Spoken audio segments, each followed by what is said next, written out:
Hello, it is I Should Be Writing number 533. And I can take these off because I just wanted to listen to Worm Quartet. So, I'm still a little bit transparent, but I'll deal with that later, unfortunately. Been away this morning doing a doctor's appointment and picking up things at the local music store. It was very empty and sad. But anyway, it is rainy and gross, and at least it's not hot. But hello, hey Kimmy, Kimmy, excuse me, Underpope, Livick, Todd, Atelier Breezy, Shale, good to see you all. Thank you for dropping by. I had a couple of thoughts. Of course, this happened right after I asked the Discord if they had anything they wanted me to talk about, because I thought of a topic. But I will answer the one question. Hey, Sybil Rose. Hey, Jay Neander, Will Ralston. Wow, a lot of people. Good to see you all. And of course, Brenny, you told me how to pronounce your name, and I forgot. So, hey, Scotto. Hope you all are doing well-ish. We were having a kind of heavy talk in the Discord this morning about various COVID things, but yeah, it's just a gray kind of blah day. But, you know what else is gray and kind of blah? Often fall is. We're in fall, in the Northern Hemisphere anyway, which means NaNoWriMo's coming up. And, I like to do an early NaNoWriMo thing, podcast, because I want to see what you want from me and to approach the thing on a planning thing. Because I admire people who wait till November 1st, but not me. I can't do that. Of course I lose NaNoWriMo every time, but I think it's possibly because I try to do an awful lot of content for I Should Be Writing audience. So I've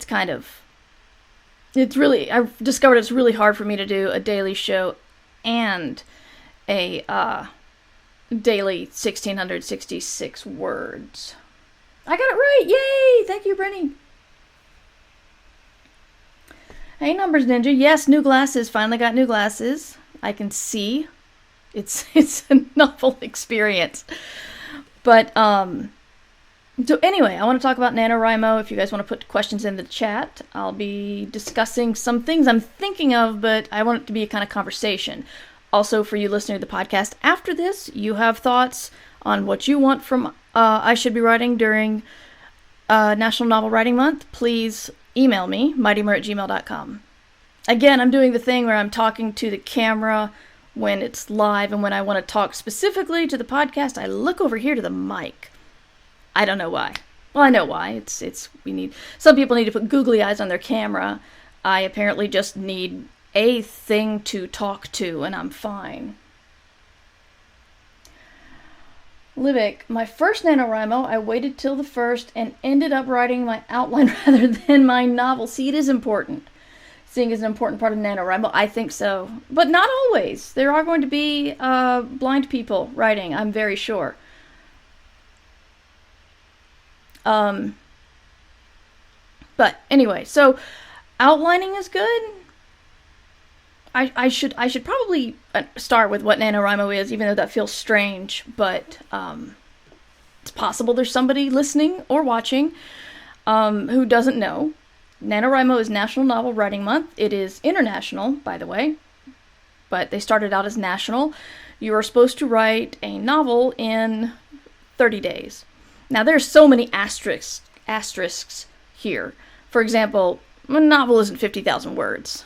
You will be hard-pressed to sell a novel of 50,000 words, trust me. But the purpose of it is to think about quantity over quality, to force yourself to write, and hopefully to start a project and finish it, which a lot of beginners have not done. So many things slow you down when you're beginning, especially this sucks, I gotta start over, that was a bad paragraph, yesterday's writing was crap, I don't like where I'm going with this character. I mean, just you just always want to go back and fix it. Always go back and fix it. And National Novel Writing Month doesn't let you do that unless you are a master time organizer.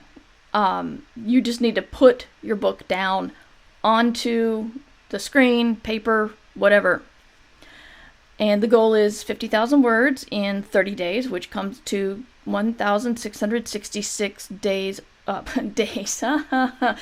words per day, which throwing in a 7 every once in a while because that doesn't actually equal 50,000.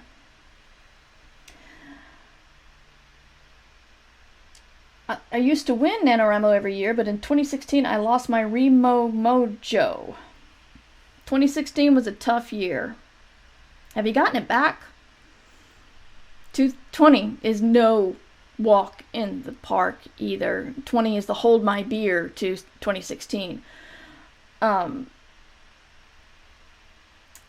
says I'm writing an outline all October to finish my work in progress for Nano. It used to be a rule that you had to start and finish a project. Maybe not finish a project, but start and get 50,000 words into a new shiny project.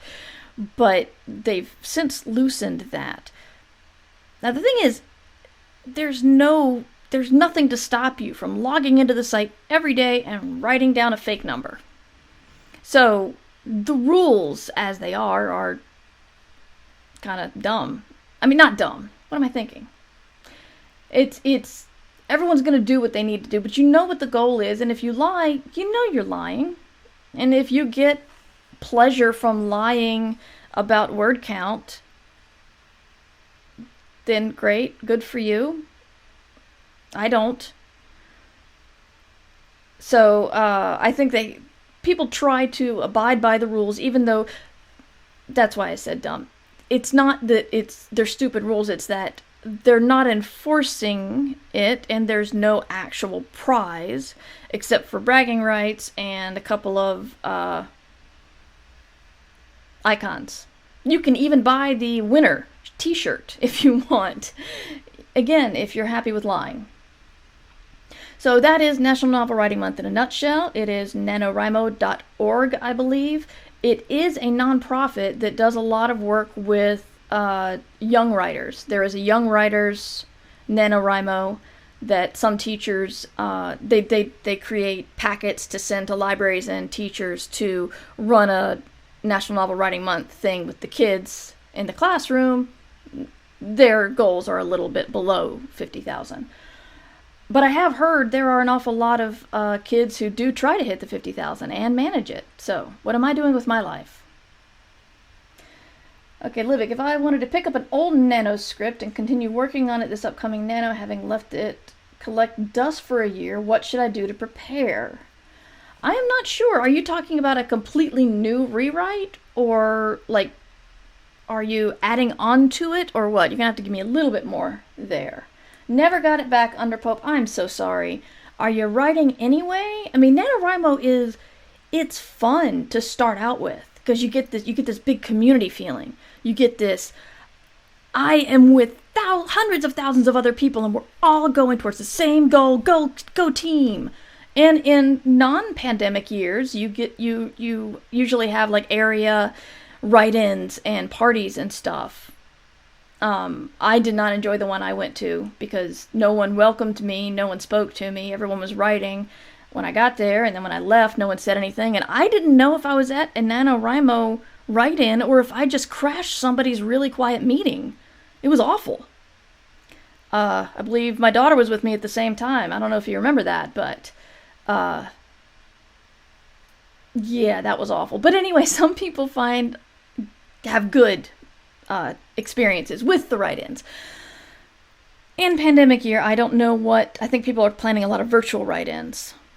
I hope that goes well for them. But I have found that the first week is a heady rush, and then with the grind of 1,666 words a day kind of get to you, and then you're gonna miss the first day. The first day you miss, it's just oh, and then you have to do the math to figure out, okay, if I take that day's worth of words and spread it out over the rest of the month, what's gonna happen? And at least I'm speaking from my experience. That's how I start to get ground down. I try to do a podcast every day.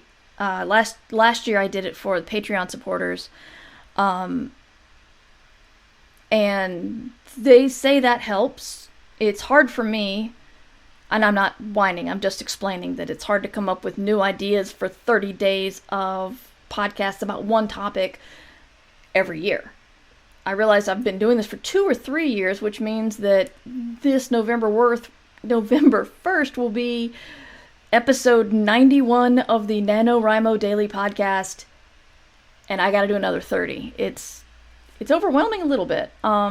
And I've found that I can't do both. So what I'm getting to is I'm trying to figure out what to do this year, because this year, not NaNoWriMo, I Should Be Writing has changed in that I'm streaming live twice a week and then putting it in the feed. So how does that fit with a live NaNoWriMo? Not live NaNoWriMo, but how does that fit with NaNoWriMo? The things I've thought of are this. I could run reruns. I could run reruns on every day except for Tuesday and Thursday, and that's when I do my live shows where I just sort of address and we can talk about NaNoWriMo. Or we could have write-ins, and I could do total reruns on every day, and then just the live stuff is like a virtual write-in. I'm not sure, so I'm eager to hear what you guys have to say. And I'm going to go to the chat now. January should be the edit and wrap up month. Actually, it is. I think, is it January or February? You probably should have some NaNoWriMo people. There is an edit month. The pirate code is more like guidelines than rules. Yes, it's an honor system. Okay, Kimmy suggests Livick start by rereading it to get excited about it again. That's a good start. Hey, Billy Boy, good to see you. My past experience shows that you must start writing on November 1st or you'll be playing catch-up all month long, which is really hard to do. What I don't get is again, this might actually be easier this year, because in America we have Thanksgiving, which is a huge travel holiday. So you've got, like, for most people, 2 travel days and at least 1 family-heavy feast day. Do you put your family aside? Do you get up early? Do you stay up late? Do you skip those days and pad the other days? I don't know if I've ever successfully made it to Thanksgiving to approach that. I've had some advice, which is really just ideas I've had, and I'm curious what other people have done, because I've had Grant Faulkner, the CEO of NaNoWriMo, on the show before, and I'm just like, why November, man? It's like major American holiday in there. And he's like, well, tell me a month that would have been better, because every single month has something major in it that's going to bother somebody. I still think Thanksgiving feels like at least 4-day, sometimes 5-day holiday, whereas, say, Easter's not going to be that much. And there are other things. I guess August and September sound good, but those are a lot of vacation and school starting times. Wow, people are chatty. I gotta catch up. This is awesome. Underpope, yep, writing pretty much every day. Just finished my novel. That is awesome. Underpope, what do you mean you haven't gotten your mojo back? You just said you finished a book. That's awesome. Hey, Primalina, good to see you. I had the same experience at a NaNoWriMo write-in in Denver. Oh, I'm sorry you had that experience, but I'm so glad I don't feel so alone now. That was so awkward.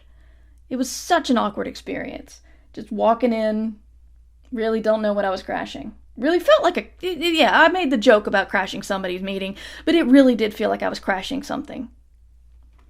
Livick, follow-up or rewrite more than likely, as I doubt my initial draft was amazingly well edited. It was a nano script after all, yeah.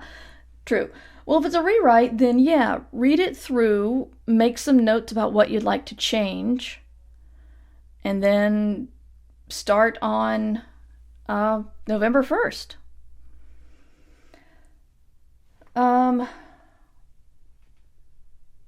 Yes, that's a good point, Underpope. No official write-ins this year because of pandemic. They are not, I mean, of course they can't stop you, but no sanctioned NaNoWriMo official liaison run write-ins. They actually have, they're MLs. What does the M stand for?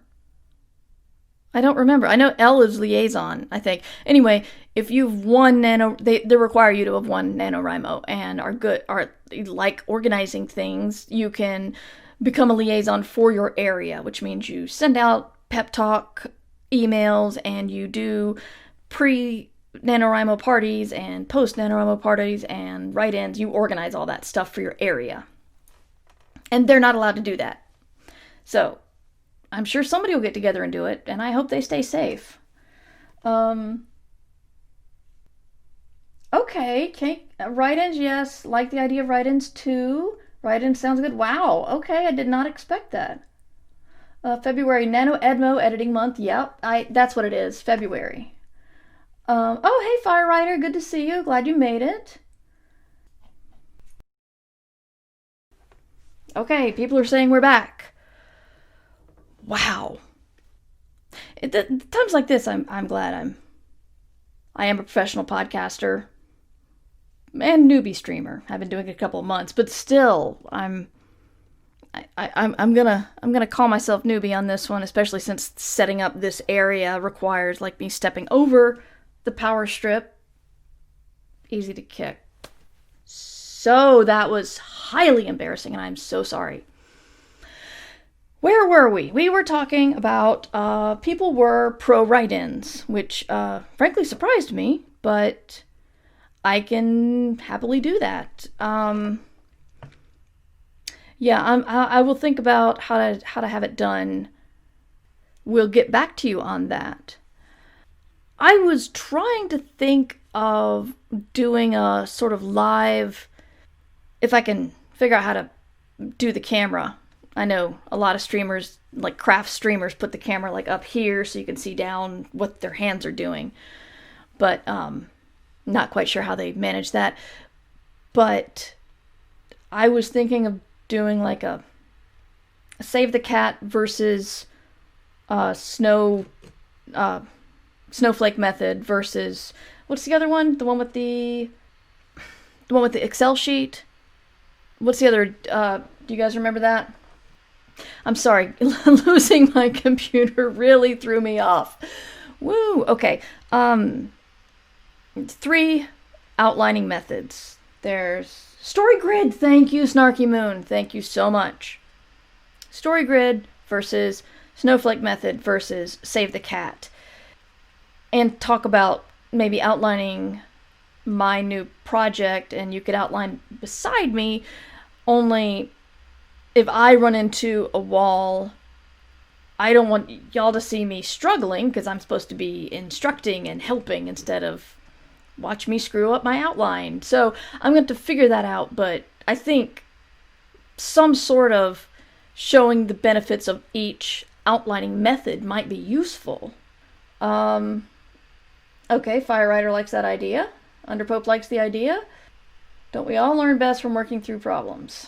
Struggles are still helpful, I think. Okay, I will try to figure that out. If anybody is a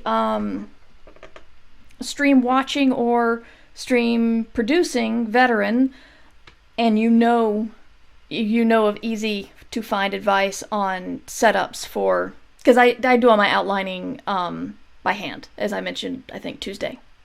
But if you could let me know how, if you know how people set that up. I mean, I've got tripods, I've got boom mic arm that I was using, but not anymore. Watching pros, I mean, yes. I see, watching pros. I always think watching pros working through problems is super helpful also. Okay. It's a little bit scary, but it'll probably ultimately help me.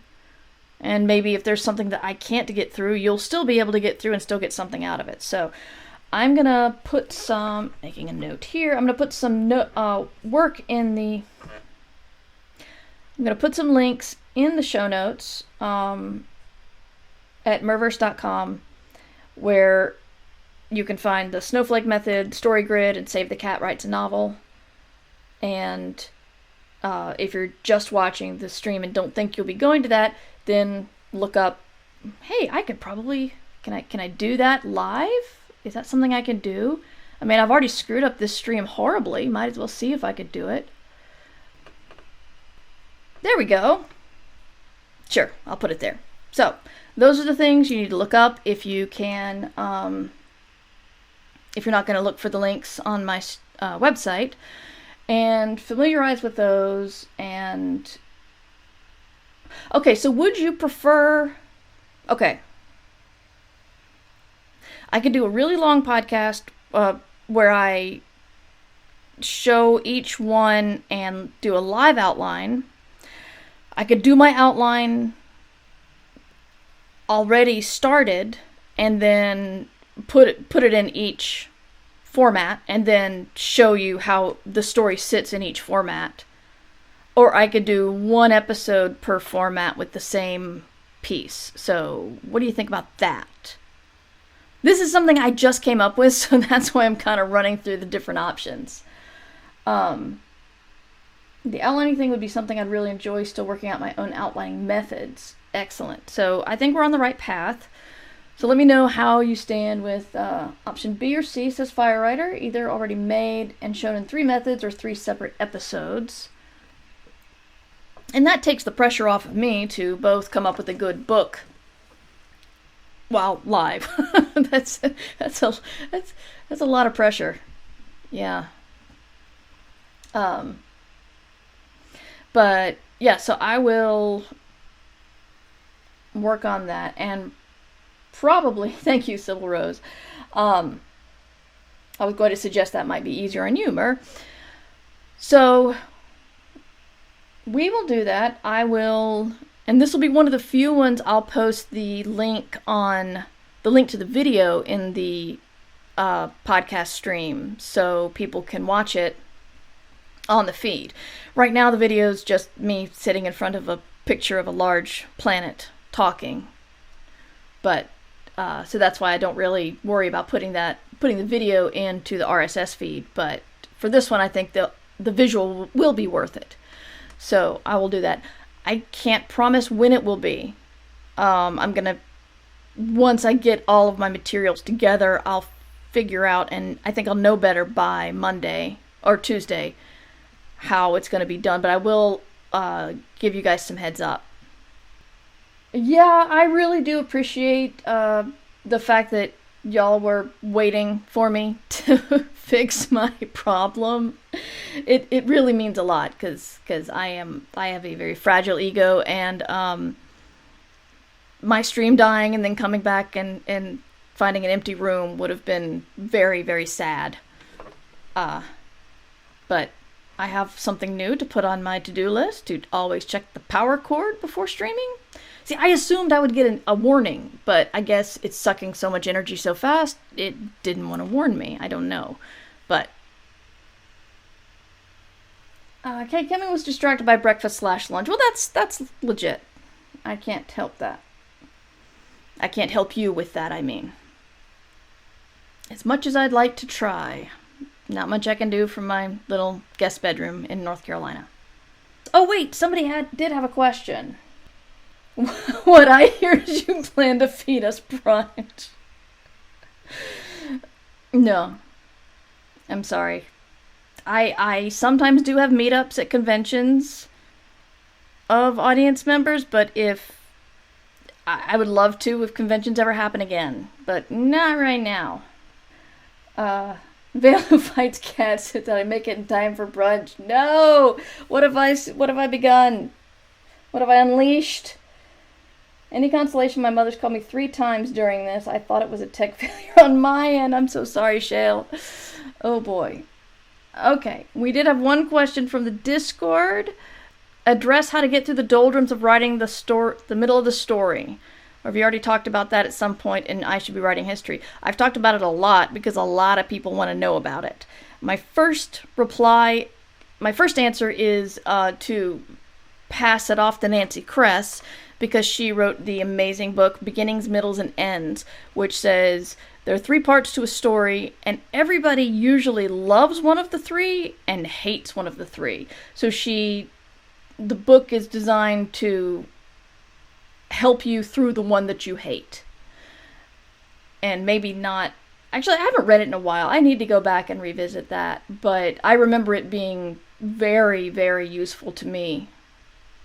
I think outlining might help you here.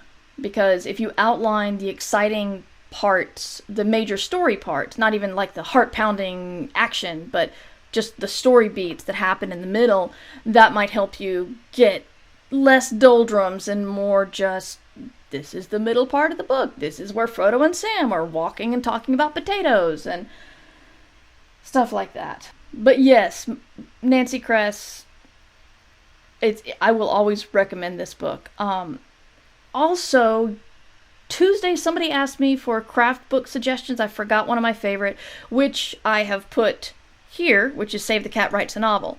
Save the Cat was a story beat breakdown by Blake Snyder, but he was covering screenplays. And then someone, I can't remember her name, Jessica something, I think, took the Save the Cat method and fit it into, specifically for novel writers. Save the Cat was already useful, I thought. But specifically for novel writers, and that's useful, but what she does is she breaks novels into 10 categories, and they're not like genre categories the way you would think they are. Because they more talk about, instead of the mood of the book, she talks about how the characters work together or against each other and how that changes the kind of book. Like there's Guy with a Problem book, and of course now that I'm on the spot and the book's in the other room, that's the only one I can remember, but there are 10. Romance usually fits into one of the specific ones, but she has multiple examples of every single kind. So, like, she shows you why Because of Winn-Dixie is the same genre as a romance. I don't remember what romance she chose, but it's... So she breaks it down, and she has several books that she chooses one book in the genre and breaks it down beat by beat. And then she lists several others in that genre that you might want to look for. I think she might have beat sheets on the website. I'm not sure. Jessica Brody, thank you, Sybil Rose. Jessica Brody, Save the Cat Writes a Novel. It's very good. I highly recommend it. Veil Who Fights Cats. Is there a best writing book for discovery writers instead of outliners? I feel like my major issue is that I'm always having to adapt advice, none of it written for me. That is an exceedingly good point, which I am ashamed that I don't have an answer for right away, because I'm a pantser, and I've been trying to teach myself how to outline, because I've mentioned this before. It's like, once you sell a book, selling that book tells a publisher that you know how to start and finish a book, and then after that it's easier to sell on outline, so you don't have to spend months and months writing a book only to have them turn it down. But because outlining is hard, that means I spend months and months on an outline to have them turn it down. That was fun, yeah. Okay. I have it sitting at the coffee table waiting for me to read. See, the thing is, I would have to go through and reread some of my craft books, and I can do that, because I think that'll help me, because I'm kind of between projects right now, and I'm, unless my book comes back with a major rewrite, I'm like at square one. So I'm gonna revisit craft books. Oh, I have an idea. Oh, sorry, there's a new clipping video out. I love clipping. So, try No Plot, No Problem by Grant Faulkner. He, as I said, is the CEO of NaNoWriMo, and I think it's by Grant Faulkner. I know it's by somebody who was a bigwig at NaNoWriMo. It might have been somebody before him, but still, it's designed to go hand in hand with NaNoWriMo, so you just, to help you sit down and power forward. I don't actually have it, but I know that that's the point of the book. I will pick that up for myself and read it. Sybil Rose, also a pantser. I found reverse outlining to be great. I write 30K-ish and then toss beats into an outline to help me figure out what's missing. Yes. Oh yes, thank you, Underpope. Chris Beatty, who started NaNoWriMo, wrote No Plot, No Problem. Grant Faulkner is currently the CEO, and I think he might have written something too, but I'm not sure what it is. But No Plot, No Problem might help you out. That's the only thing I can think of offhand. Maybe On Writing by Stephen King. I am not the biggest On Writing fan because people never talk about the fact that it's half memoir, half craft, which is great if you're a Stephen King fan, and I have been at certain points in my life. I'm not a fan of what he does now, and that's not... I always feel like when you're lukewarm about something, it still sounds like your choices are, I like it or I don't like it. Don't like is too active. I just have not liked where his writing has gone, so I don't read a lot of his current stuff, but his writing was rather formative for me. So his memoir half of On Writing was very useful. Frankly, a lot of people say it's the best writing book out there, and I forget what's in the other half.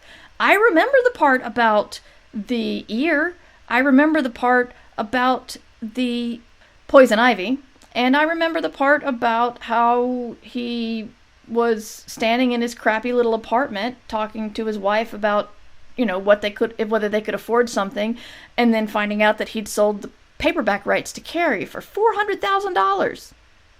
This was the 70s. So, anyway, I remember all of those parts because Stephen King is a master storyteller, but once he gets into craft, for some reason it all left my mind. Vale Who Fights Cat says, On Writing, Writing Down the Bones, and Writer's Book of Days always felt like the books you buy someone so they feel writerly, but there's no real practical advice in any of them. Yeah, writing... I'll add Bird by Bird to that. All I remember from Bird by Bird is why she calls it Bird by Bird, which is her brother was sat on a assignment he was supposed to do on a whole bunch of birds, and the night before it was due, he was under the dining room table weeping, and his father's like, what's the matter? He's like, I haven't done any of my bird project. He's like, you'll get through it, bird by bird. So, that's I can't remember anybody's names, but people in the, I want to say Natalie Goldberg? Is that Writing Down the Bones? No, Anne Lamott. Anne Lamott is Bird by Bird. Writing Down the Bones is Natalie Goldberg. Correct me if I'm wrong, chat, but, let's see. No Plot, No Problem motivated me to try NaNoWriMo for the first time, says Billy Boy. I hope the others read it and had the same result. K. Kimmy, love Bird by Bird. Brittany, I like Take Your Pants Off, too. Can't remember the author. I will check that one out. Hope I will not run into a Chuck Tingle book. I'm writing this down.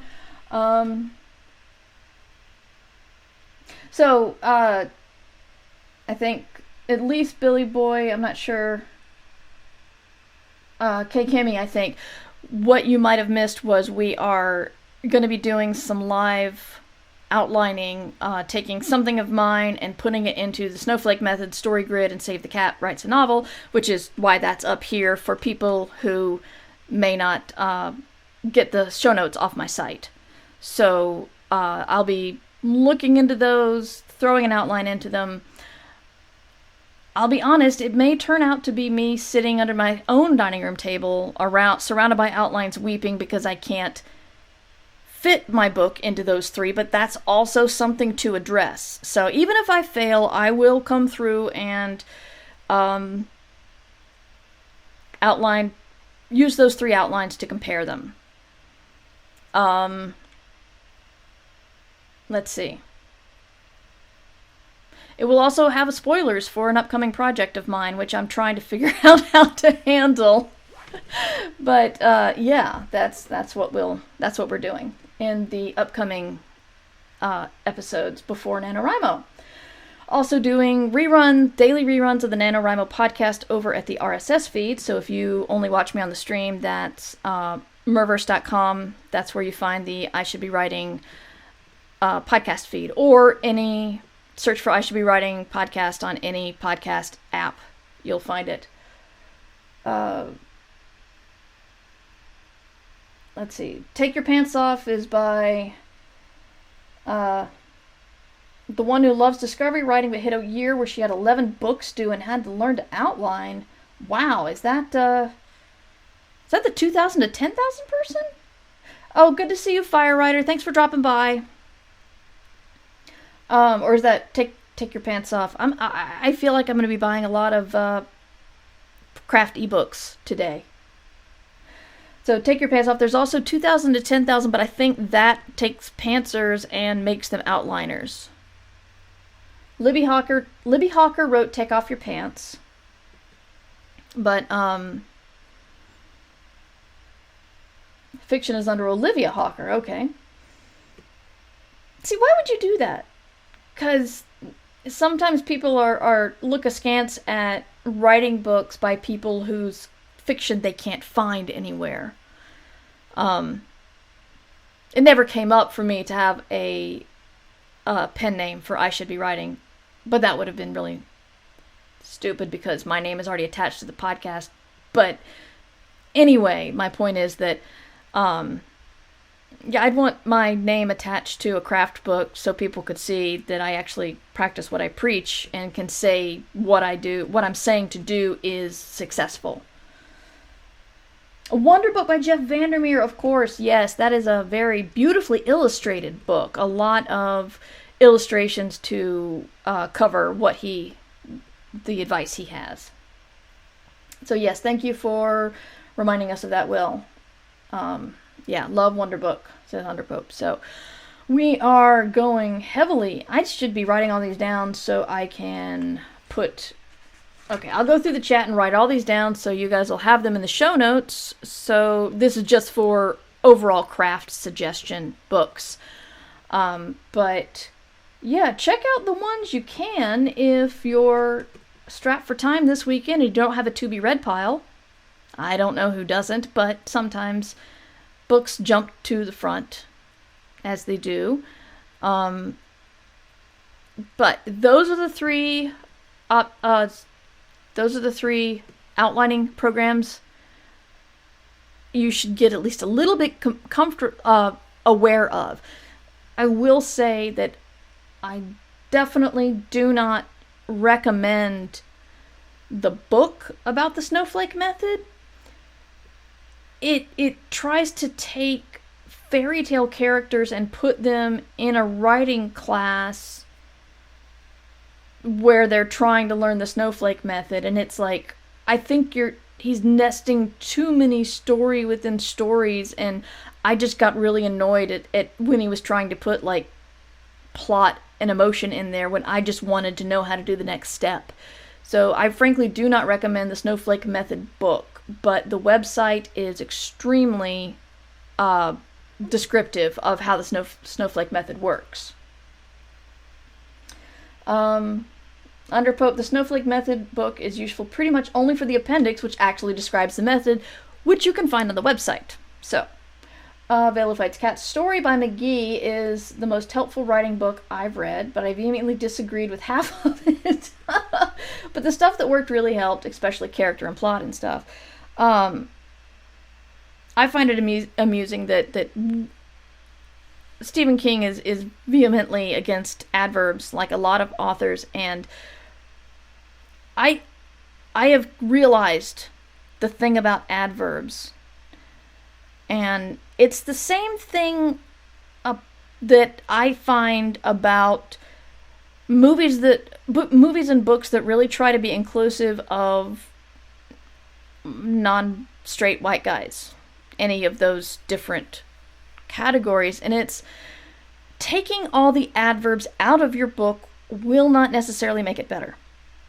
Just like taking 3 of your characters and making one a black man, one a gay Asian woman, and one a white woman is going to make your book more inclusive and better. What makes it better is if you are somebody who combs through your book that carefully and has a grasp of the language to where you can say what you want to say without throwing a whole bunch of adverbs in, the book will be better because of that. It's like taking the adverbs out is not the cause. It's actually a symptom of careful writing.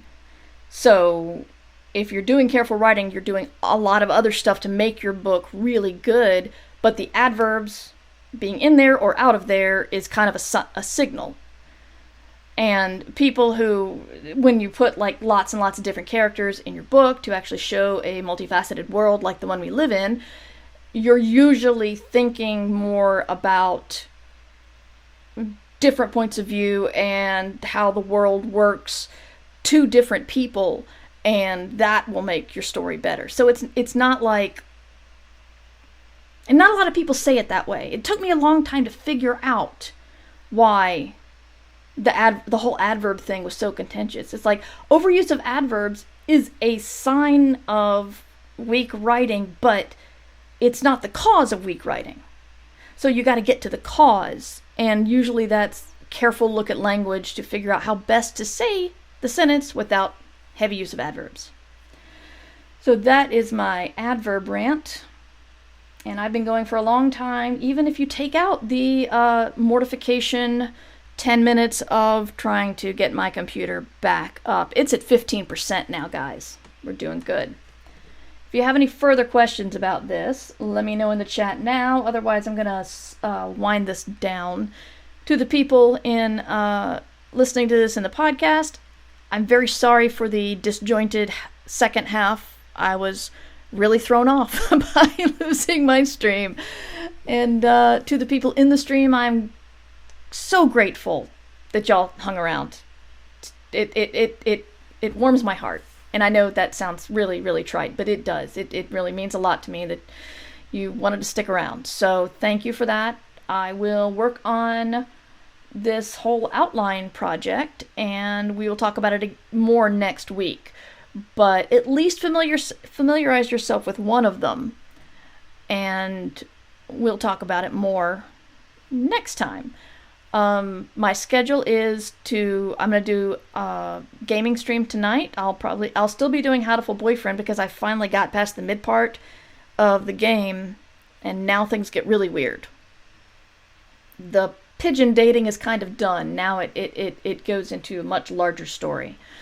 And that's at 8 o'clock Eastern Time. I'll be gaming Sunday afternoon at 2 p.m. Eastern Time. Either Oxygen Not Included or Stardew Valley. I'm not sure.